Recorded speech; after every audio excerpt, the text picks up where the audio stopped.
1983 running of the 24 Hours of Daytona.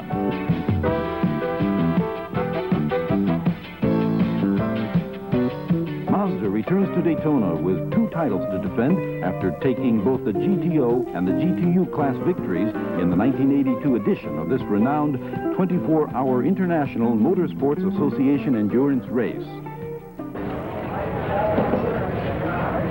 The Racing Beat team of Anaheim, California carries Mazda's 1983 GTO hopes in the number 7 RX-7. In 1982, the Mazda factory team's number 77 RX-7 brought home the GTO class victory at Daytona. This year, Japan and America joined forces on the GTO challenging RX-7, since the power plant is Mazda's 13B rotary engine and the chassis is designed and built by Racing Beat. For months, the team's energies have focused on a single goal, winning GTO at Daytona. They work toward reaching that goal smoothly and efficiently. Pete Holzmer, Rick Knoop, and Bob Reed. They know that their skill and concentration behind the wheel of the number 7 RX-7 will play a crucial role in getting the most out of this high-performance machine, which has been carefully crafted and refined over 10 painstaking months.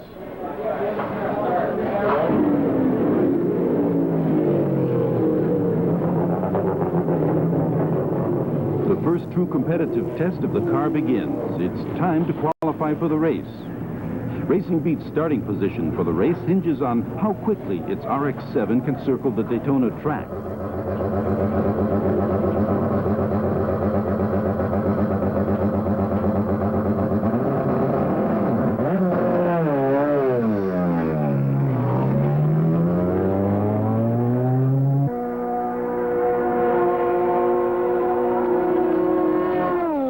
The crew looks tense as number 7 runs the course for the first time. The car sails through qualifying without a hitch, and tension gives way to smiles.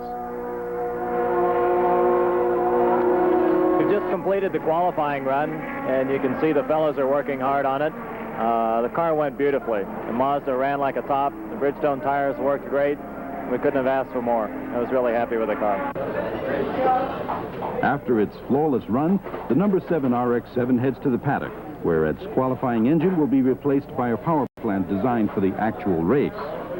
The 13B rotary engine, like the smaller 12A GTU rotary, an engine of high performance and reliability that has proven itself time and again with victories against the toughest competition.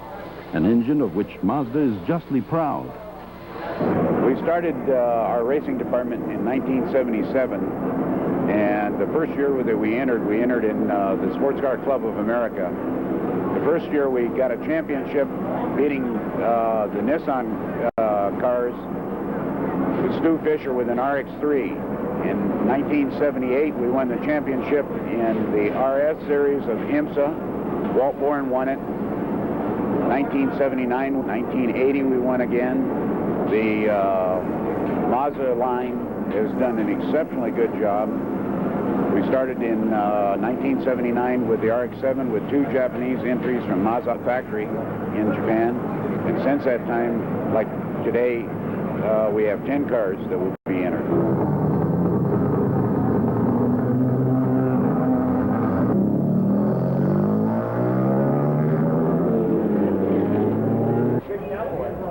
The Mazda paddocks bustle with activity the day before the race.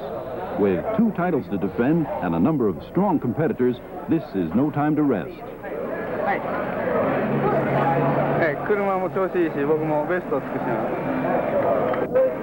The engine's in good shape, and we're going to win. We intend to do everything we can to win this race.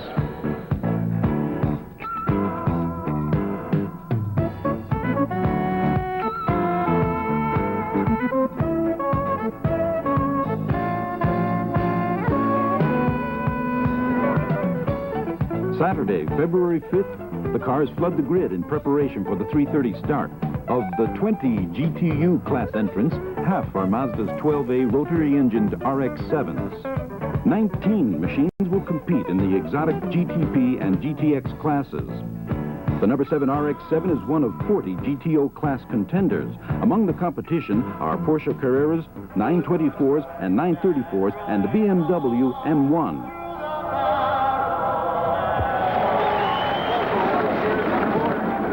All told, 79 cars will challenge the 1983 Daytona 24-hour.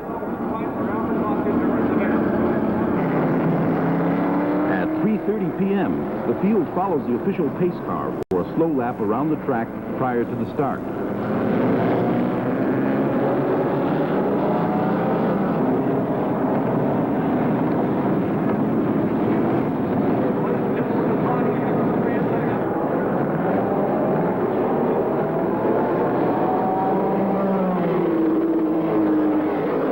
The green flag waves and they're off. Trouble begins immediately for the number 19 Porsche, involved in an accident at the first turn.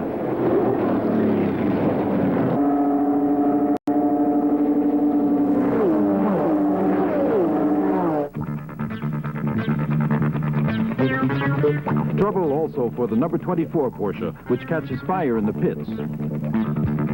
The confusion on the track seems to be a forecast of what's in store during the long, grueling 24 hours ahead.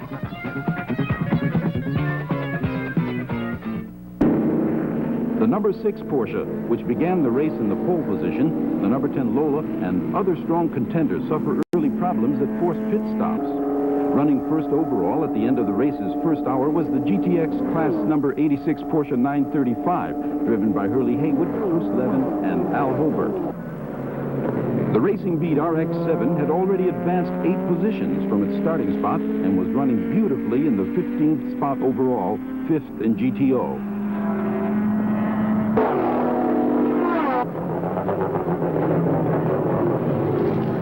At 4:48 p.m., 41 laps into the race, the GTO Mazda makes its first pit stop. After a driver change and quick refueling, the car is back in the fray.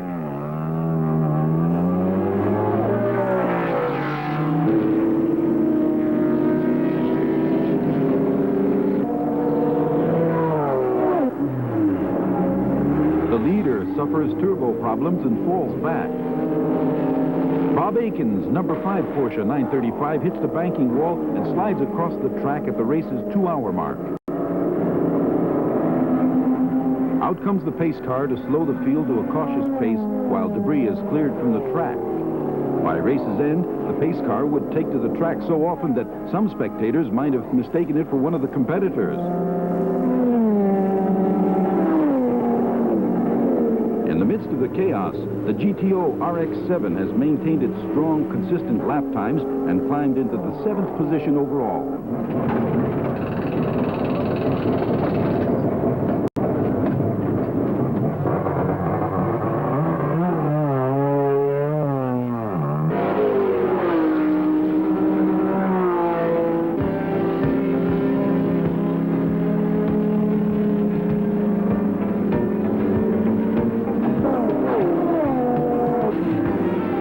Darkness falls and the combatants complete the race's 6th hour.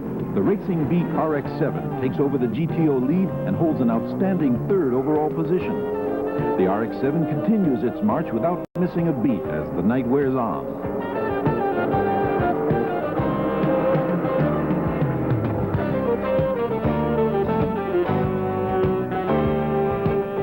With intense concentration, the drivers weave their way around the course with only their headlights for guidance. In the darkness enveloping the track, the risk of a mishap increases. The wounded return to their pits for repairs.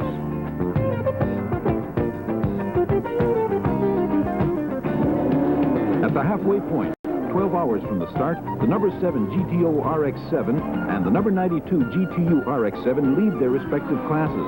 Mazda appears squarely en route to repeating as Daytona champion in both divisions. Going real good. Everything's fine. Getting something to eat, now it's even better.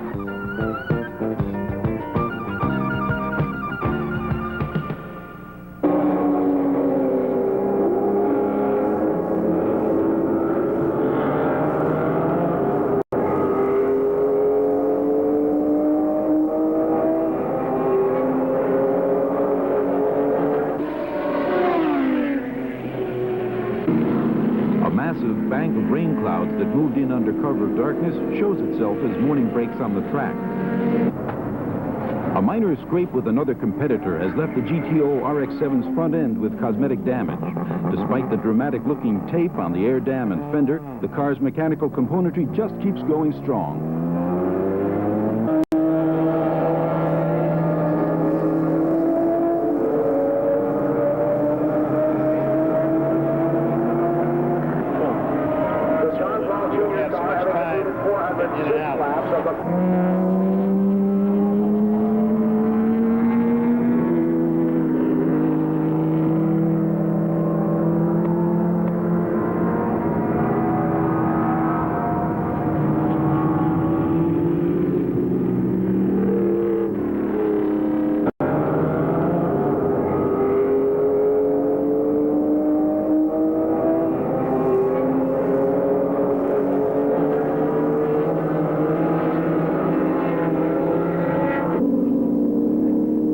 A drizzle that begins near dawn turns into a full-fledged storm by 8 a.m. Some machines that have survived the night do not survive the wet track and crash.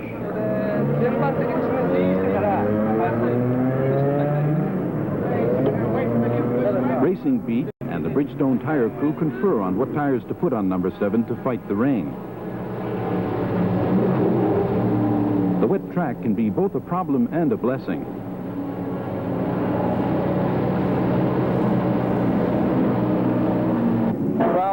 When it rains, the car gets better gas mileage. You can't accelerate as hard because the tires will slip in the rain, so it doesn't use up the gas as fast, so you can stay out longer. And that's what ended up. It was kind of tiring, but it was good because it's so hard in the rain. There's so many puddles and so many different lines you can take that it's good to stay out there for a while. Once you're out there for a while and you learn where everything is, you can go faster.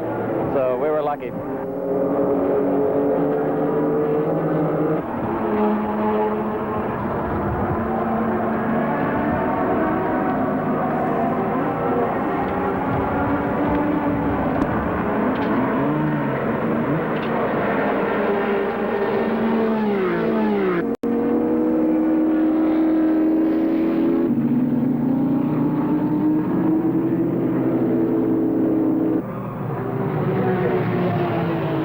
At 9:25, number 7 comes into the pits. The car's lap times have remained strong despite the rain, but the decision is made to change to all-out rain tires.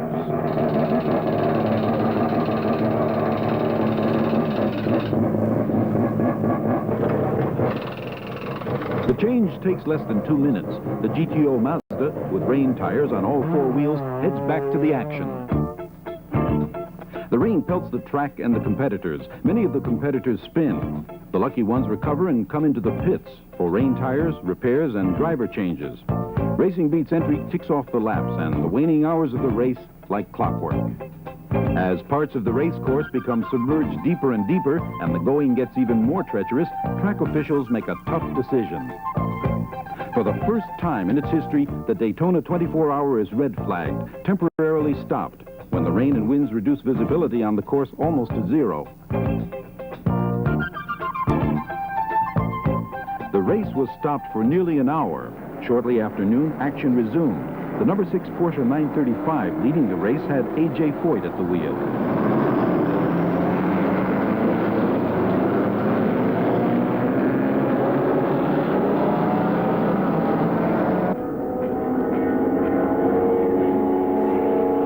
The GTO RX-7 lost none of its punch during the delay and began turning hot laps again after the restart. The number 92 Kent Racing RX-7 also continued to perform well and solidified its spot at the top of the GTU pack.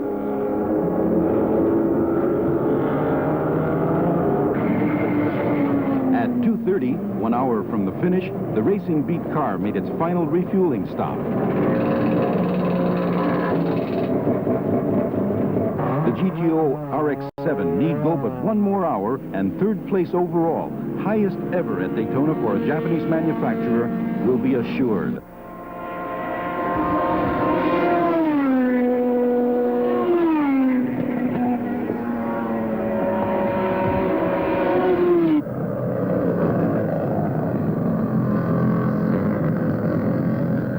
Everything seems to be going just fine. The engine is running very well. Transmission is lovely.